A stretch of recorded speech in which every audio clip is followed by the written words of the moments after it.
শুভ সকাল বন্ধুরা, দেখো আমি আজকে আবার একটা নতুন ব্লগ নিয়ে চলে এসেছি ছাদে। আমাদের ছাদে অনেক দিন আগেই ব্লগ দিয়েছিলাম যে গেটের কাজ হচ্ছে। তো দেখো এদিক দিয়ে দিনের বেলা মানে সকালের দিকে অন্য কাজগুলো করে নিচ্ছে, ছাদের সেন্টারিংগুলো করছে। আর এদিক দিয়ে আগের দিনই দেখিয়েছিলাম যে গেট করছে এলো, তা দেখো গেটটাও ঢালাই হয়ে গেছে। আজকে বন্ধুরা সেটা দেখাবো তোমাদের খোলা। আর এদিক দিয়ে আমাদের ছাদের সেন্টারিং হচ্ছে, মানে কাঠগুলো পিটাচ্ছে।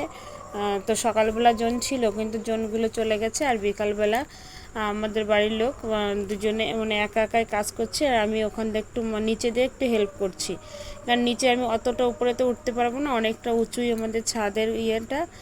তা দেখো এই পাশ দিয়ে যে কাঠগুলো রানার কাঠ বলে সেগুলো লাগাচ্ছে ও ছাদের উপরে বসে বসে। আর যখন একটু বেলা রোদ্দুরের তেজ বাড়বে তখন আবার নিচে চলে যাবে যে গেটের ইয়েগুলো, গেটের যে কাজগুলো হয়েছে সেগুলো খুলতে। দেখো তাই বন্ধুরা যে খুলছে। কারণ কি যখন রোদ্দুর উপরে অনেক এসে যায় তখন আর উপরে কাজ করা যায় না, তার জন্য তখন নিচে এসে কাজ করে। তাই দেখো গেটের এগুলো খুলছে বন্ধুরা। আজকে তোমাদের এটুকু দেখাবো, কারণ এর পরের দিন যখন খোলা হয়ে যাবে তখন তোমাদের এই দেখাবো যে ঘরের এই জানলাটা কত সুন্দর বানিয়েছে।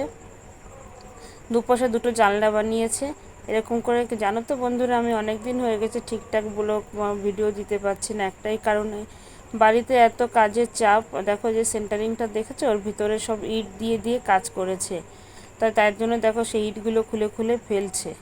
বাড়িতে এত কাজের চাপ, তো সেই জন্য ঠিকঠাক করে কোনো ইয়ে দিতে পারছি না। তা আজকের ব্লগটা আমি এখানে শেষ